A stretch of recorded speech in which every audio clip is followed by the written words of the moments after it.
good morning, Brittany. So wonderful to have you on here today. Your bio came across my desk. Rasco sent it over to look at everything that you did, and I saw your expertise, it looks like, in the cannabis space with the different businesses and stuff that you've started up. And as a budding entrepreneur in the cannabis industry myself, I was like, this is someone that I would like to meet. So now I have a forum that I can interview her on. So let's have her on, and maybe not only myself gain some knowledge, but also the listeners that are listening in that might want to be getting into the cannabis space depending on their state and what's going on. And I think you might be able to provide some insight in what you've done and the different maybe challenges that you've came across and stuff. There's a lot of hurdles in this industry. And so let's talk about some of that today. So good morning, and thank you for being here. Good morning. Thank you for having me. Looking forward to our chat today. So where are you located at, and where have you taken this deep dive into cannabis at? Yeah. So SLANG Worldwide is a Denver-based company. We started in 2012. So really kind of at the very early stages of cannabis legalization. Yes. We actually got started in the medical market within Colorado, and then we're there as recreational legalization passed for the first time.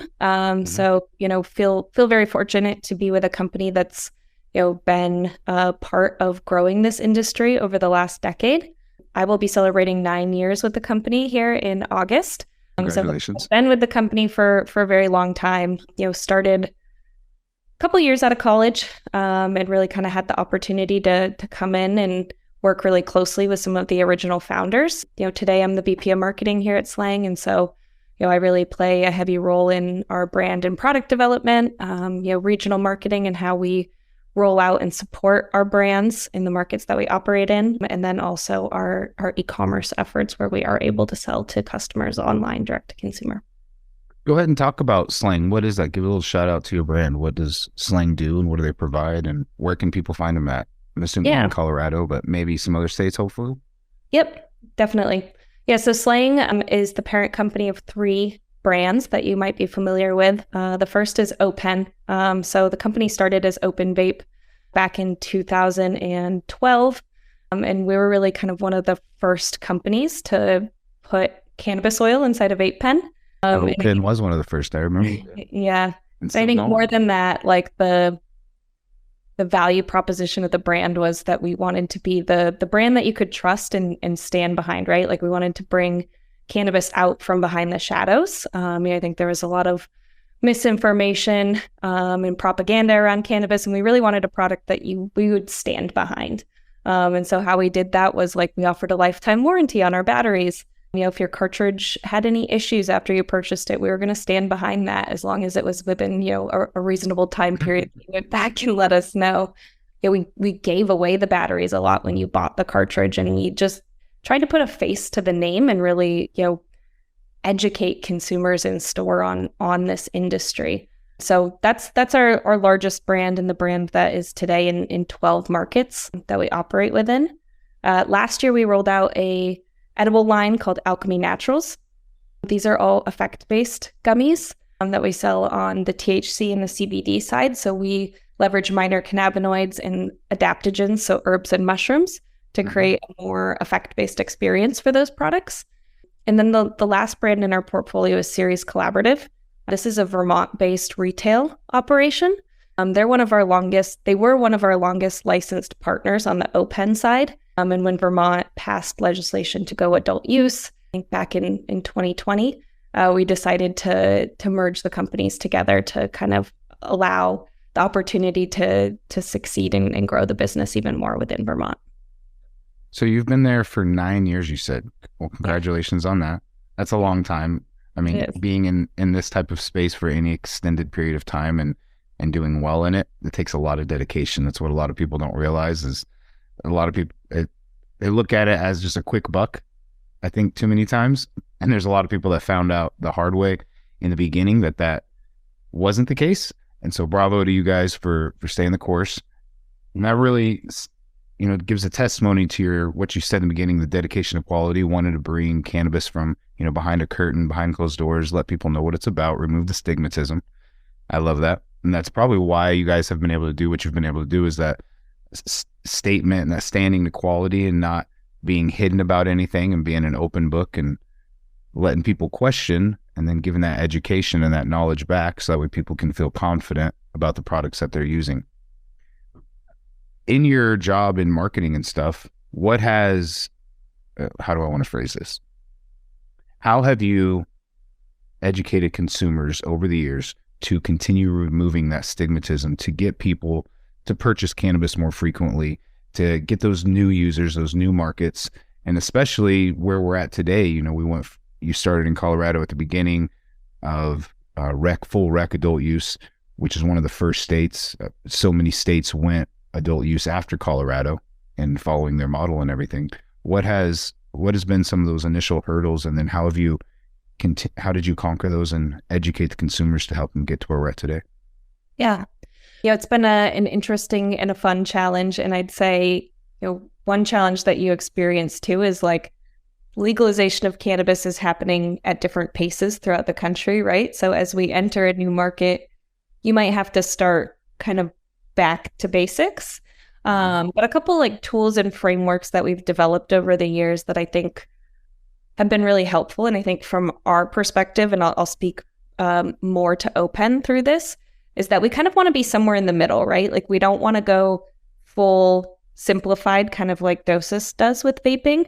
And we're not kind of speaking to like the true connoisseur either. We're kind of trying to be somewhere in the middle, right? Where we're like breaking down some of the scientific terminology behind cannabis. Why is it working the way that it does in hopefully an easy to understand way? And a few things that we've done for that is we've moved all of our products into effect-based categories. So we don't use indica sativa hybrid. We use energizing, euphoric, relaxing, and sleepy. So that as you walk into the dispensary and you're thinking about, do I want strawberry cheesecake or blue dream or green crack? You can kind of think about, okay, how do I want to feel first?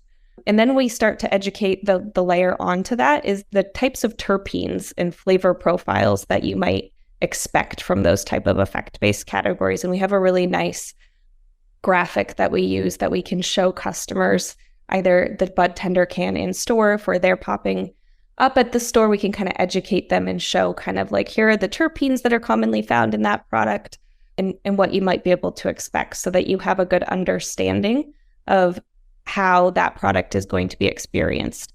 A few other fun things that we've done to layer onto that. Right now, we're developing a feel and flavor activation that we'll be using at our pop-ups, which is kind of a terpene bar experience. So really kind of trying to bring the five senses and like this idea of prop theory into education, right? Like if there's something sticky and tangible that you will remember about what we just talked about, it's going to stay with you for a lot longer and help you create that mental connection of, oh, that's, limonene, that's a lemon scent, and that's going to be in maybe some more of those energizing strains versus the sleepy ones.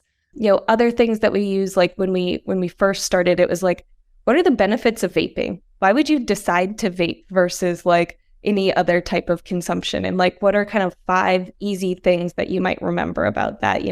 It's a more potent offering. It's going to take effect more quickly, things like that we can really use to educate the consumer on, one, the product category and the benefits there, and then a layer deeper, right? Like as you're starting to look within those strains, how are some ways that you can remember the types of strains or the types of terpenes that tend to work well for you?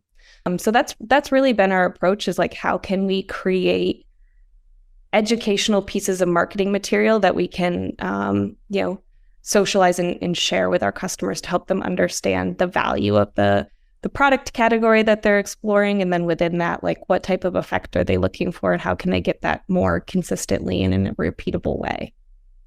I love that. It is all about the terpenes.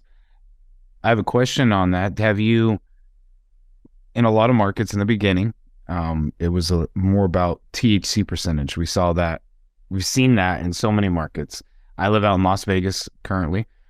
I just moved back. I lived out here from 2017 to end of 2019. Back then, and it's wonderful to see now, but back then the dispensaries out here, that's what they focused on, the highest THC content. Now coming back a few years later, walking in these same dispensaries, they have these terpene information boards up on the wall, and that's how the shop, I should say, that's how the bud tenders are guiding you to shop, is what type of effect are you wanting to feel today and different stuff. And so I love how we've gotten to that point.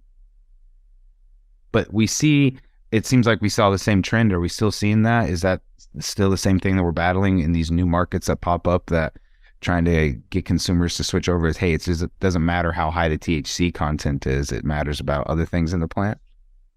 Yeah, I think generally speaking, like you still see THC percentage like reign supreme in like the customer's decision-making process. And so that's something that we're always considering, is like, how do you balance this demand that the customer is coming in for with, creating a great product, because we know that it's more than just about the THC percentage. So how do you kind of balance those scales a little bit? Yeah, it is an interesting thing that's happening, right? Because I don't feel like I know that many people that go, shopping for alcohol, and then they're like, I want the strongest alcohol you have, right? Nobody's getting Everclear on a daily. It's interesting that that's the reason, the main purchase driver right now. But I do think that terpenes and the broader picture of how cannabis all comes together to give you the effect that you're looking for is a little bit of a uncharted territory for the common consumer, right? Like, there's so many people still that are like walking into the dispensary for the first time, or it's only their first couple times. And it tends to be like a pretty hands-on, overwhelming experience too. Like I have said before in the past, especially in some markets where you can't hold the product, it's like almost as intimate as like buying a diamond, right? You're like, if you want to see a product, you have to ask the bud tender that you're talking to, and then they're going to pull it off the shelf and show it to you. And then if you want to look at another one, they have to go back and get that, and you have to ask the questions. And I think it just feels overwhelming. And so you're like, oh, well, I'll just take the highest potency one that you have, because you don't know how to ask the questions, or you're feeling like you're not sure how to navigate this, right? So I think we try to come up with ways to help consumers understand that. But I think it's something that's just going to take time, right? It's still pretty new, all things considered. Yeah. It's the responsibility of the brands and the companies. It's our responsibility to do that for the consumers, because you do get that chance on that first time consumer. So that's when we, should make that initial impact, ease of access, make it easy for them to shop and understand. It was crazy during COVID trying to shop for cannabis. I mean, not only could you not touch anything, then they took away being able to smell it and anywhere. And that's impossible for me. I had so many bad experiences during COVID because my way that I shop is the nose knows. I don't care about the THC percentages. I will look at some of the strains because then I know the terpene content. So I'm going to go after some of those because I know the terpenes I like. But it definitely goes off smell. There's so many times I got something and it was just, I was so unhappy with it as soon as I got home. And yeah, that was a big shift. I know some of our retail partners have said, like, I think pre-COVID, it was pretty nominal how many people were shopping online. And now you see like upwards of like 40% of all transactions happen through that online pre-order function. So it definitely has been a big shift. But to your point, you can't smell it online, but you can at least read about it a little bit more. At least you can read about your own before you go in. Well, and that's where that education then comes definitely down into of understanding what each part of the plan is, so that way you know how to properly buy. Yep.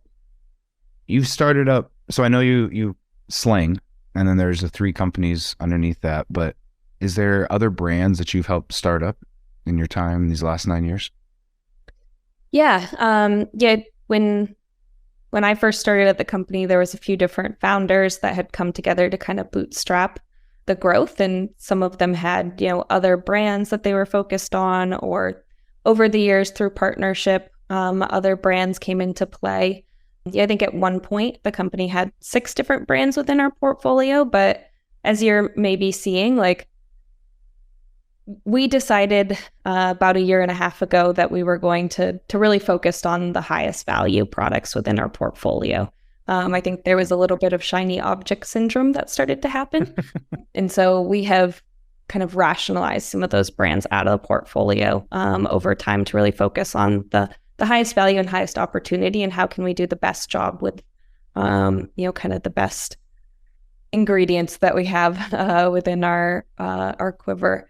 We have had other brands in the past, but we are just 3 right now and really trying to focus on doing the best that we can with those brands. Building out the product lines, adding, additional SKUs within those, but less focused on building the brand portfolio. What was the driving out of college to say, I want to start my marketing and everything in cannabis instead of going towards another industry, another space? Yeah. I went to school at CU Boulder. I was finishing up my degree around the time that cannabis was becoming legalized. Have been a personal advocate of it. And I think for me, the thing that was most compelling coming into it was the idea of being able to shape and grow a new industry. I think the last time that has happened was the .com era.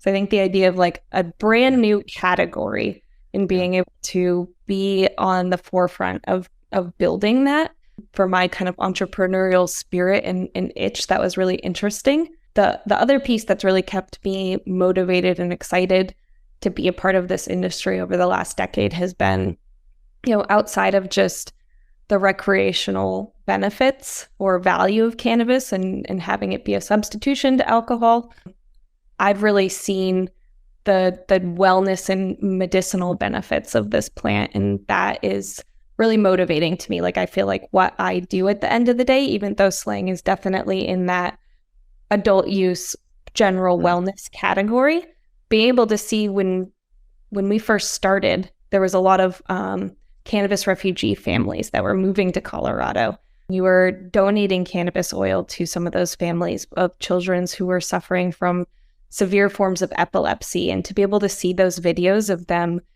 getting cannabis oil after they were suffering from something like that, and it really just kind of slowing everything down and taking away the seizure is just so profound.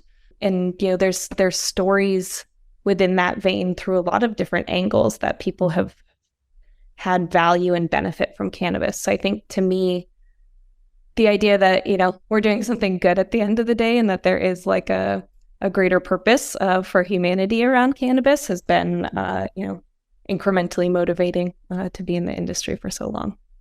That's the part of cannabis I love. It's what got me into cannabis originally back in 2013, was working with a private 4 patients grow up, and that was all it was for, was just these dedicated patients. We took care of them, grew it, processed it into the medicine, and they were primarily elderly patients as well. And that has been my experience all throughout my years in cannabis, is that yes, there's a lot of money to be made, and yes, you hear the bad stories and the greed and stuff, but I wish this other side got more publicity. But at the same time, I like how it doesn't, and I like what we do, because there's a lot of people within cannabis that truly just give from their heart, truly just take care of others. They see a need, and they fill it. I've seen it on people taking care of family members, or taking care of people that are not their family members and treating them like family, opening up their home to them, giving them free treatment. I knew this farmer. He opened up his house to this family, had them come in. It was because of their kids. He gave them free medicine, housed them for a little while they were looking for housing, fed them, just cared for them. He became like a grandpa, if you will, to like the kids there.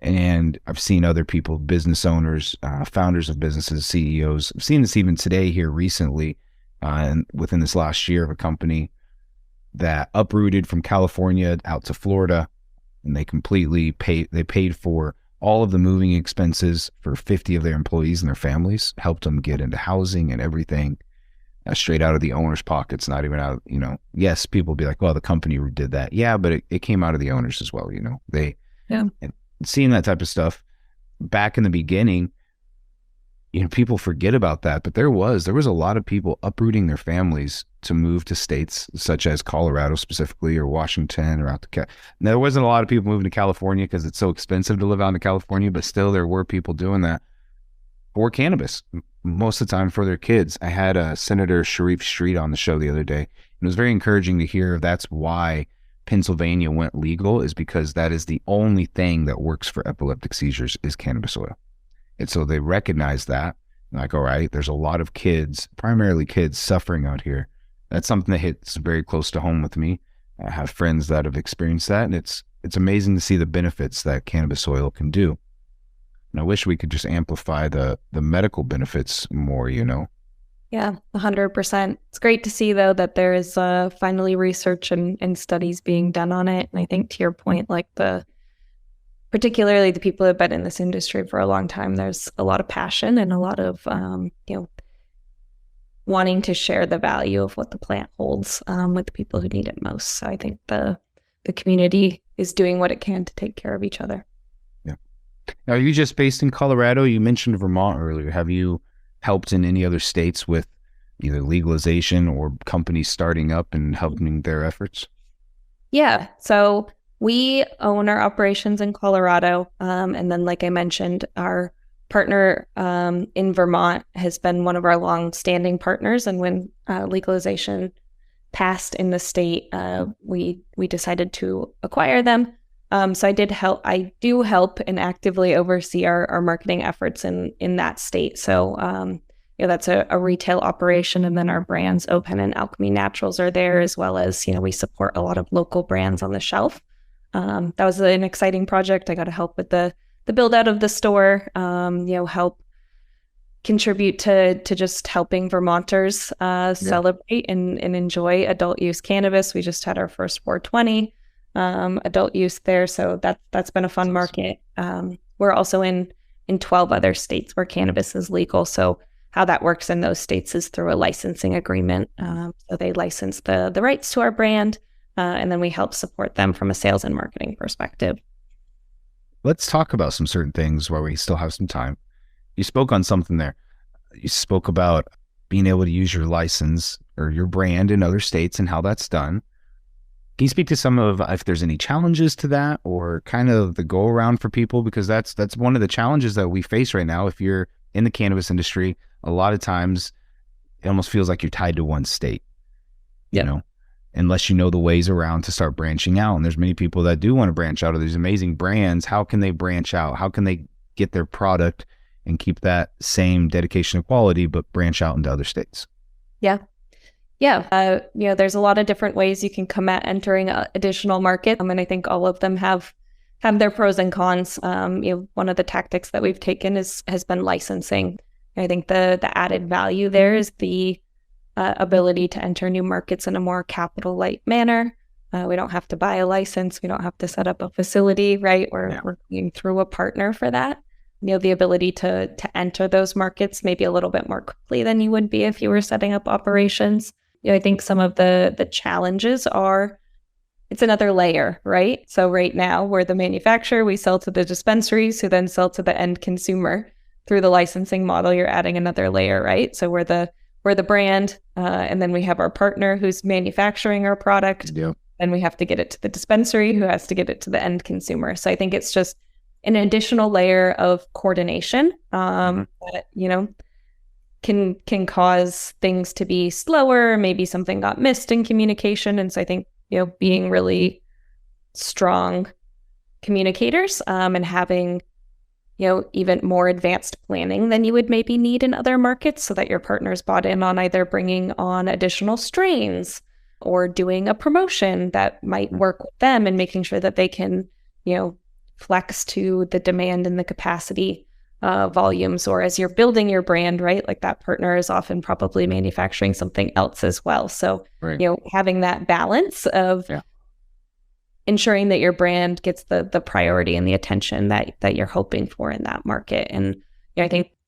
as long as some of those challenges going in, they're definitely ones that you can mitigate and be successful with. But I think the additional piece of having partners is everybody's kind of strategic planning is always changing and evolving. The industry changes at like an incredibly fast rate. So we've been doing licensing for a long time, and there's some partners that after you do it for a certain amount of time, it doesn't make sense anymore. You end up parting ways just because of the nature of how that market's evolving, or how that partner's role has changed within the space and things like that. So I think being really adaptable and agile to those market conditions. And I think the other piece of it too is every state's super different from a regulatory perspective, right? So like labels have to be different in every market. What we can and can't do from a marketing perspective is different in every market. And so, being really well educated on those things and able to adapt and respond to those is really important. Have you guys ran into any issues keeping the quality of your product the same from market to market? I imagine you have, working with different licensees. And like you said, they're also producing other brands, possibly not just your brand. So how have you been able to maintain a quality and a consistency across your brand to then build that brand loyalty that is so important when you're growing not an international, but a national brand like yourselves, like Open? How have you been able to do it? Yeah. Or have you been able to do it?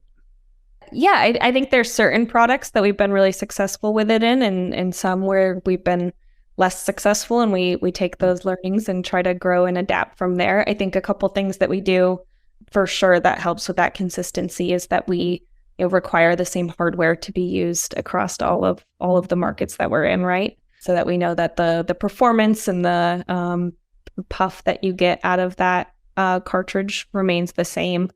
We ask for certain potency parameters within the distillate that's being used.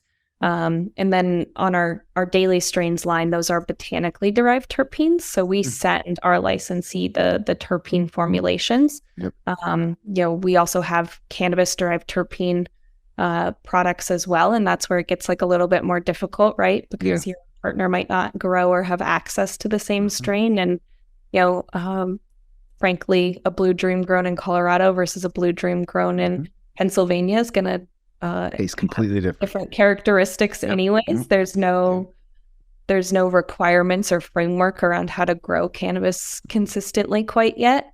But we are looking at some opportunities to have more consistency within the cannabis derived terpene space. And that is a product initiative that we're actively working on right now. So, I'll say that we have found a way to achieve consistency at some levels, but I think the truth of the matter is, like, cannabis from market to market just is going to be a little bit different, unfortunately.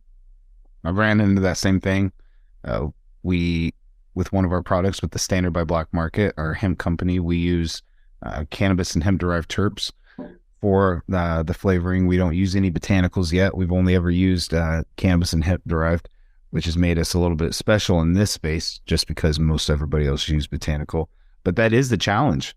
That's why our strains have varied from batch to batch, because not being able to get that same strain anymore, like you mentioned. And then also some of the flavor profile changed a little bit from batch to batch, because it is, strain specific, and cannabis tastes different, like you said, depending on where it's grown at.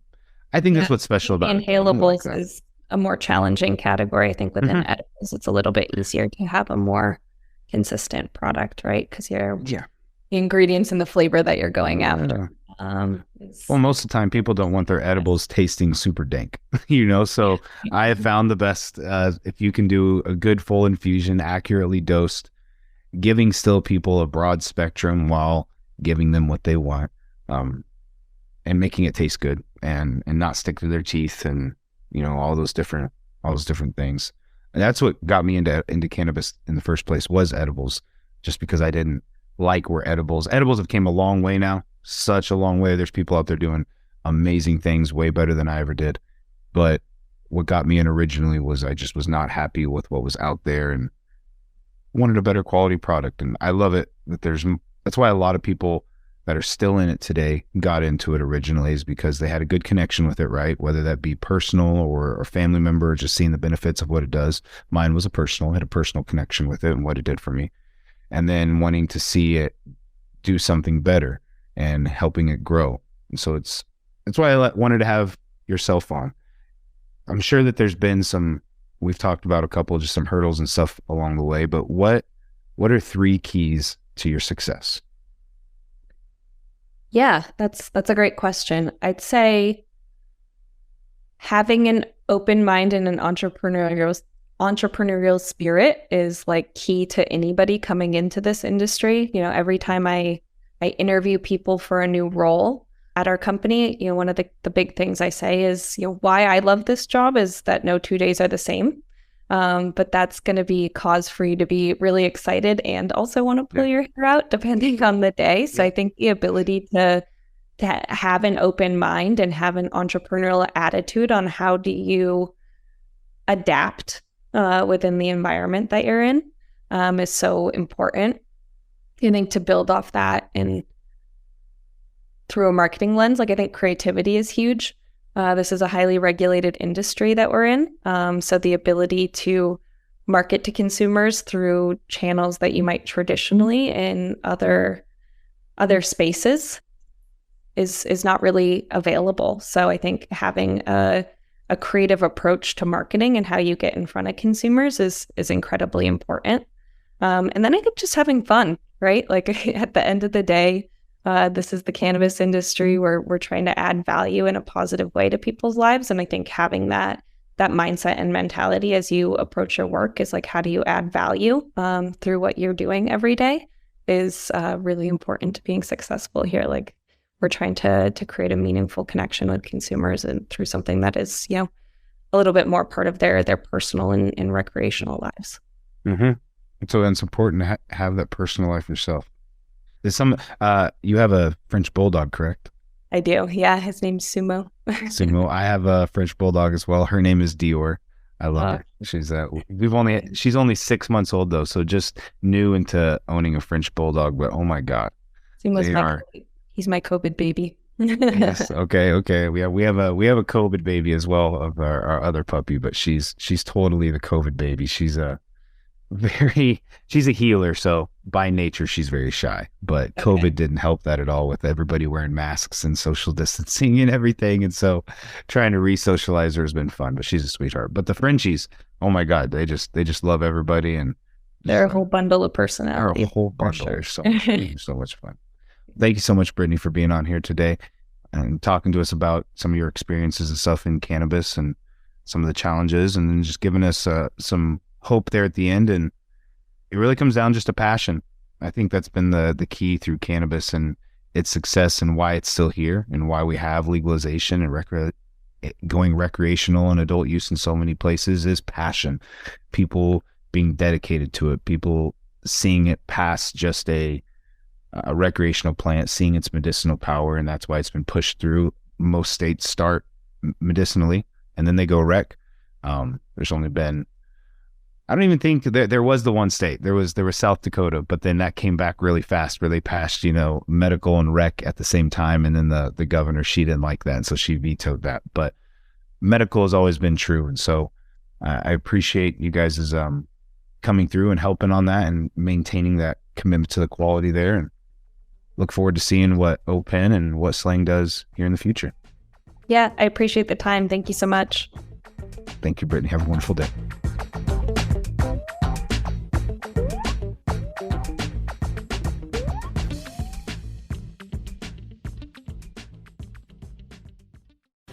The opinions expressed on this CannabisRadio.com program are those of the guests and hosts and do not necessarily reflect those of the staff and management of CannabisRadio.com. Any rebroadcast, republication, or retransmission of this program without proper consent is prohibited.